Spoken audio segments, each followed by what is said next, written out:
नमस्कार। ये प्रायद्वीपीय भारत की जो पठार अभी चल रही है ना, इसकी अगली वीडियो जो है छोटा नागपुर का पठार। आज हम पढ़ेंगे छोटा नागपुर के पठार के बारे में जानेंगे। नहीं, इससे पहले हमने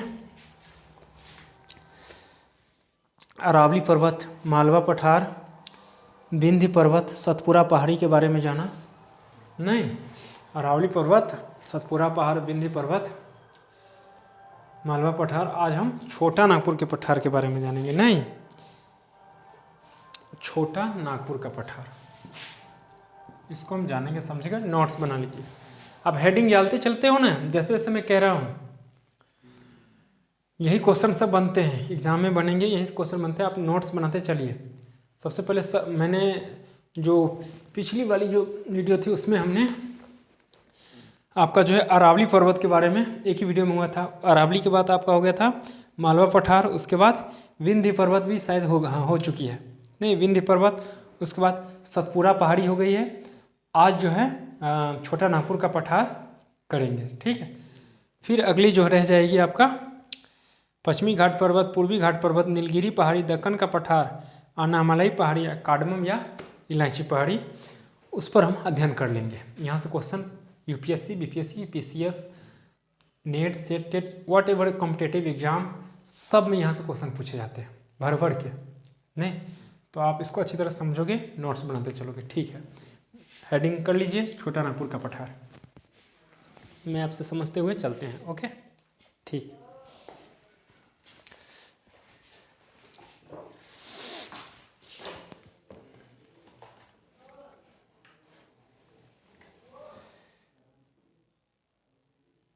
चलिए, ये रहा आपका छोटा नागपुर का पठार। ये वाली जो देख रहे हैं ना, छोटा नागपुर का पठार। हेडिंग लिख लीजिए, छोटा नागपुर का पठार। छोटी सी वीडियो होगी, देखिए, चलते हैं। सबसे पहले लिखिए छोटा नागपुर का पठार, लिखकर ऐसे ऐसे कर लीजिए जो मैं वहाँ पर किया हूँ। नहीं, अब लिखिए छोटा नागपुर का पठार पश्चिम बंगाल में, छोटा ऐसे लिखिए, छोटा नागपुर का पठार झारखंड राज्य और पश्चिम बंगाल में विस्तृत है। देखिए, ये है आपका झारखंड। नहीं, छोटा नागपुर का पठार जो है ये झारखंड और थोड़ी सी इसकी भाग जो है वेस्ट बंगाल में भी यहाँ पर चली गई।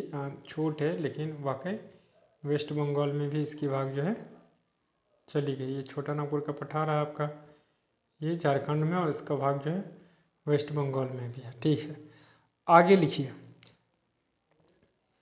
छोटा नागपुर पठार से दो प्रमुख नदियाँ निकलती हैं। नहीं, छोटा नागपुर पठार से दो प्रमुख नदियाँ निकलती है, दामोदर नदी और स्वर्णरेखा नदी।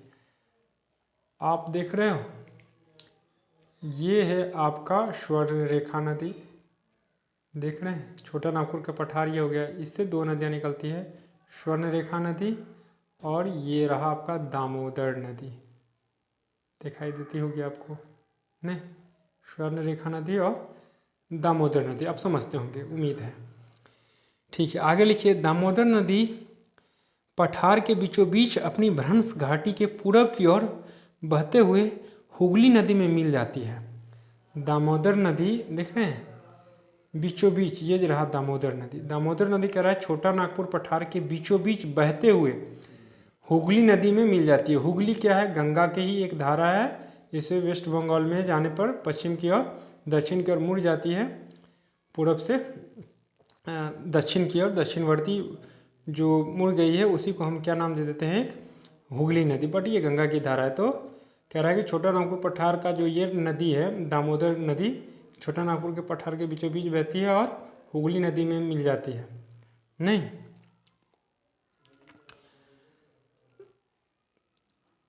दामोदर नदी पठार के बीचों बीच अपने भ्रंश घाटी में, यानी कि अपने ही भ्रंश घाटी, भ्रंश मतलब मैं अभी समझाया हमने पिछली वाली वीडियो में, जो धंसा हुआ भाग रहता है ना, उसमें बहते हुए हुगली नदी में मिलती है, ठीक है, मिल जाती है। आगे लिखो, दामोदर नदी छोटा नागपुर के पठार के दो स्पष्ट भागों में बांटती है। आप देख रहे हो, दो स्पष्ट भागों में बांट रही है, ठीक है, दो स्पष्ट भागों में बांटती है। दामोदर के उत्तर में हजारीबाग पठार और दामोदर के दक्षिण में रांची पठार। यानी कि ये दामोदर नदी है ना, तो दामोदर के उत्तर में हजारीबाग का पठार आएगा और दामोदर के दक्षिण में रांची का पठार आएगा। ठीक है, आप कल्पना करो रांची का पठार है। ठीक है, रांची का पठार भारत में संप्राय मैदान का उदाहरण है। संप्राय मैदान आप लिखोगे, रांची का पठार जो है मतलब दामोदर नदी के बीचों बीच दामोदर नदी बह रही है ना छोटा नागपुर पठार के बीचों बीच, तो छोटा नागपुर पठार के बीचों बीच दामोदर नदी बह रही है, तो छोटा नागपुर पठार के उत्तर में जो है इसे हजारीबाग नाम दिया जाता है वो उत्तर वाले भाग को, और दक्षिण वाले जो भाग है उसका नाम दिया गया है रांची पठार। तो रांची पठार भारत के संप्राय मैदान का उदाहरण। संप्राय मैदान क्या होता है? पठार का एक ऐसा भाग होता है, मतलब पठार का एक ऐसा मैदान, ऐसे लिखोगे, पठार का एक ऐसा मैदान जिसमें कि चट्टानें टीलें नहीं पाई जाती है।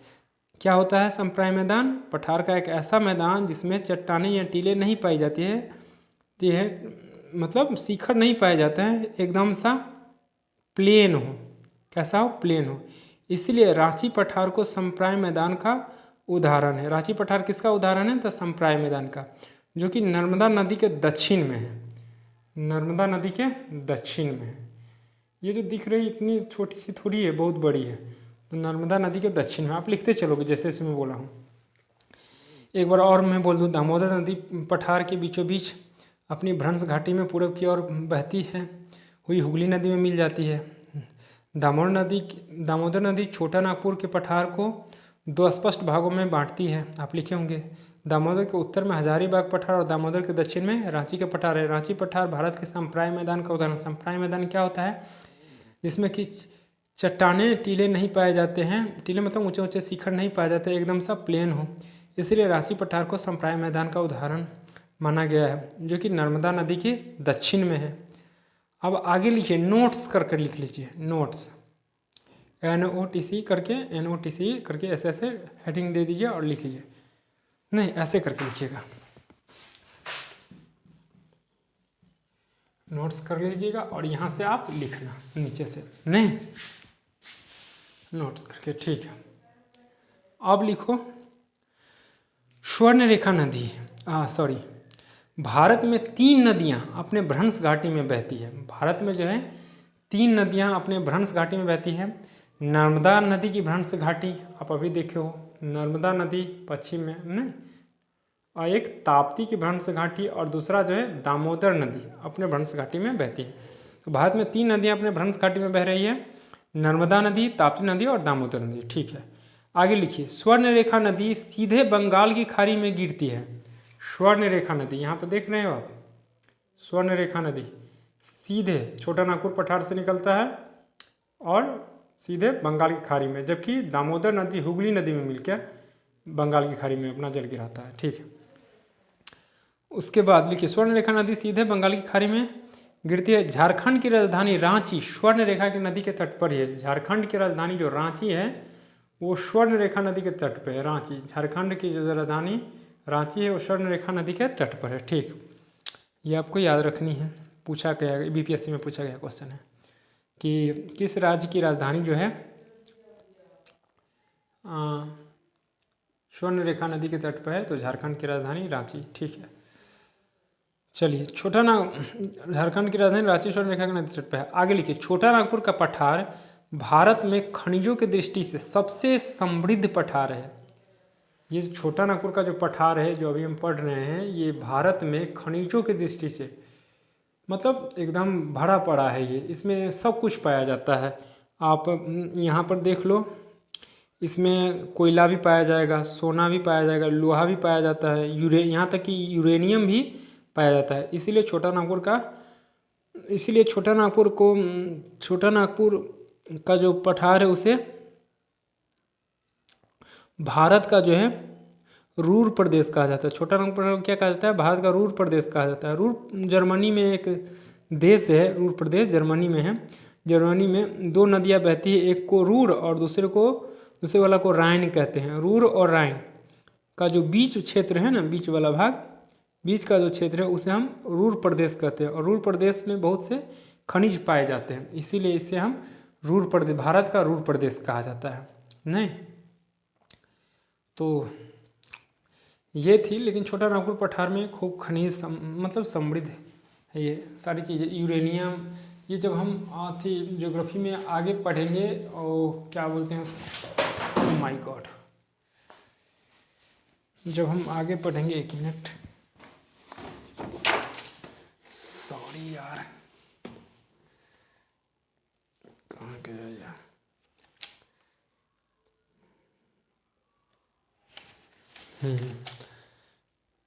यूरेनियम,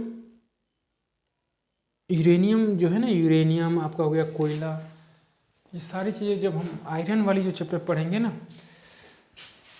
उसको क्या बोलते हैं उसको,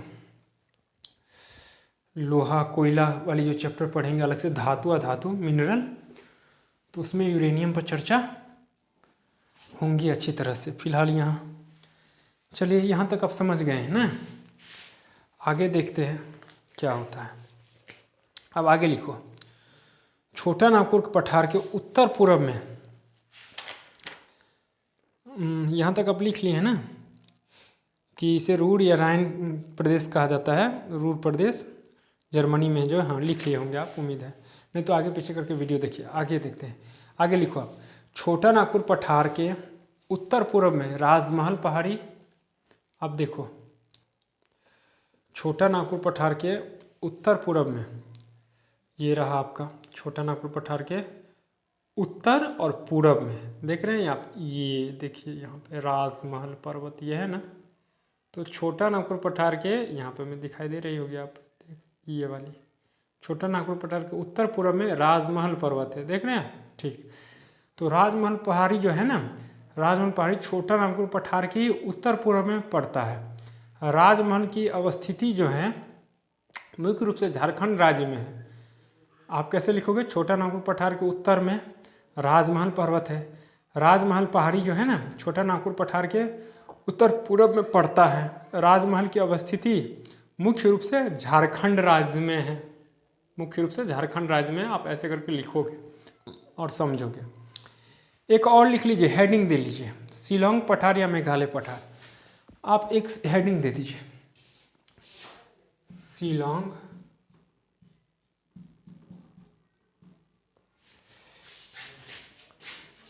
यहाँ पे मैं लिख देता हूँ, आप ऐसे करके, शिलोंग प्लेट्यू या पठार, उसी को बोलते हैं शिलोंग पठार, शिलोंग पठार या इसी को बोलते हैं या मेघालय पठार, मेघालय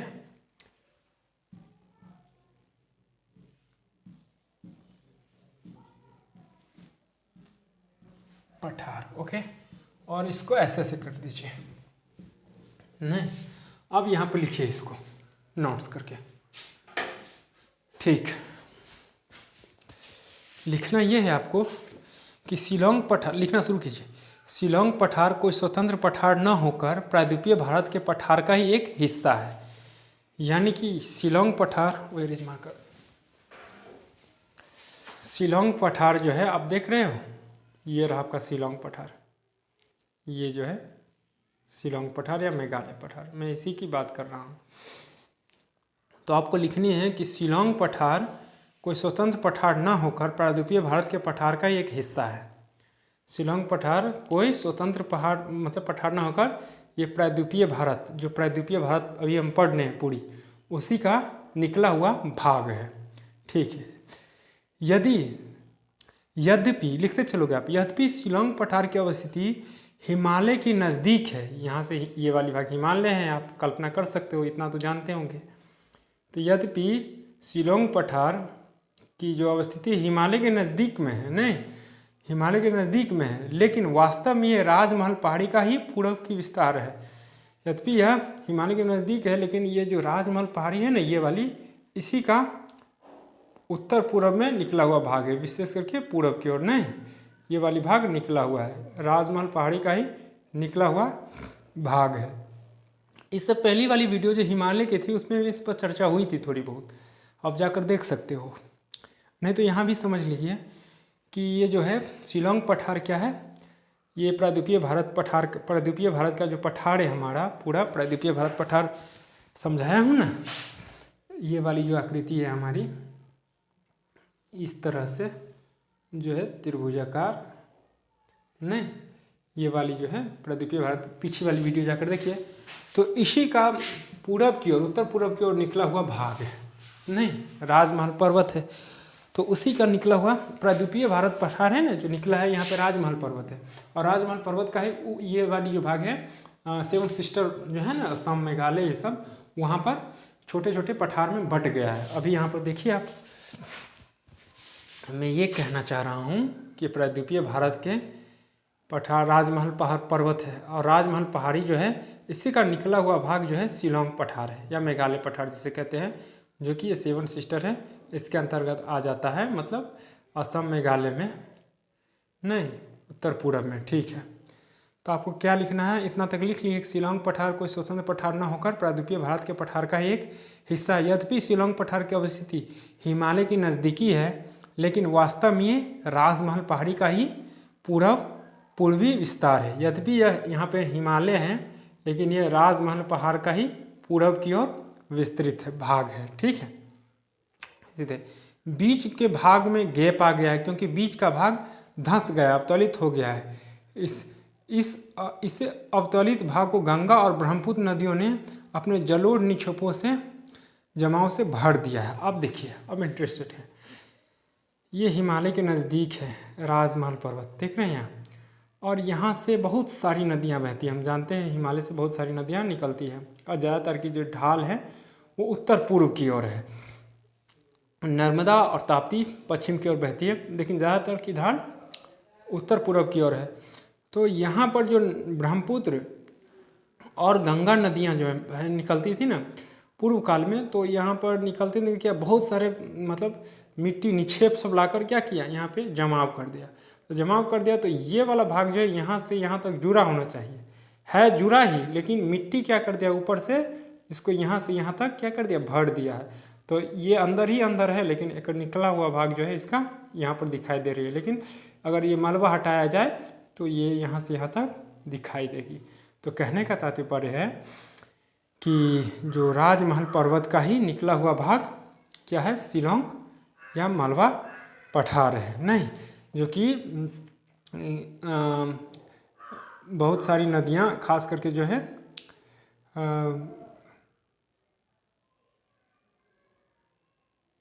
गंगा और ब्रह्मपुत्र नदियों ने अपने जलोढ़ निक्षेपों से इसे भर दिया है। नहीं, अब आपको लिखनी है, अब लिखिए शिलोंग पठार के अंतर्गत 5 पहाड़ियाँ शामिल है, यानी कि शिलोंग पठार के अंतर्गत 5 पहाड़ियाँ शामिल है। देख रहे हैं आप, छोटे छोटे हैं, गारो, खासी, जयंतिया, गारो, खासी, जयंतिया, ये रहा आपका गारो, फिर खासी, फिर जयंतिया। हाँ, असम में मिकीर और रेंगमा है, ये मिकीर और रेंगमा है, इसका नाम मैं नहीं लिखा हूँ, आप समझिएगा, मिकीर और रेंगमा। आप ऐसे लिखो, आप लिखो कि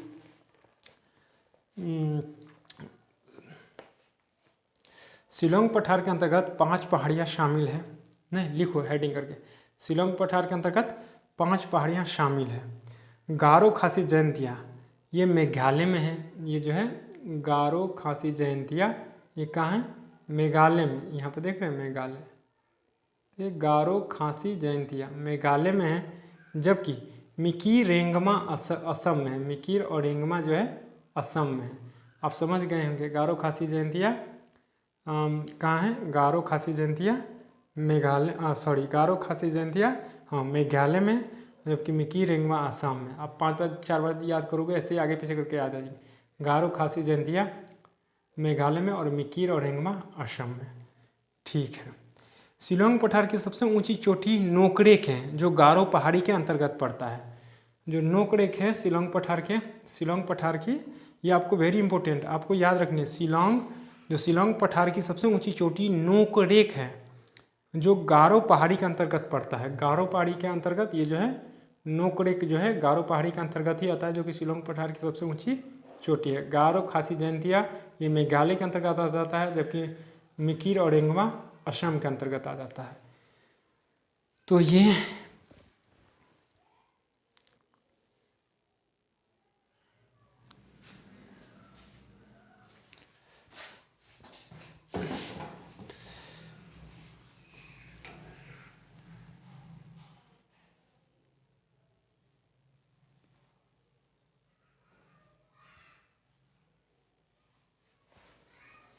एक और है जहाँ पर जो गैप आ गया है ना, अपने जो गंगा ब्रह्मपुत्र नदी क्या कर दिया है, अपने गैप से इसे भर दिया है नहीं, जिस कारण यहाँ गैप आ गया है। इस गैप को हम राजमहल गैप या मालदा गैप कहते हैं। गंगा ब्रह्मपुत्र नदियाँ इस यहाँ पर जो गैप है ना, इसको क्या किया है, भर दी है ना, यहाँ से यहाँ तक को भर दिया। तो इसी गैप को हम क्या कहते हैं, राजमहल गैप कहते हैं नहीं। हाँ, राजमहल गैप या मालदा गैप कहते हैं, आप लिख लेना। ओ इसमें भी लग गया, ओ गॉड। तो ये छोटी सी वीडियो थी, उम्मीद है आपको छोटा नागपुर का पठार अच्छी तरह से समझ में आया होगा। हालांकि इसमें बहुत सारी चीज़ें हैं, लेकिन मैं वही लिया हूँ जो एग्ज़ाम में पूछे जाते हैं, बार बार पूछे जा रहे हैं, आगे भी पूछे जाएंगे। वीडियो को लाइक शेयर सब्सक्राइब जरूर कर दीजिएगा ताकि अगली वीडियोस की नोटिफिकेशन आप तक पहुंच सके।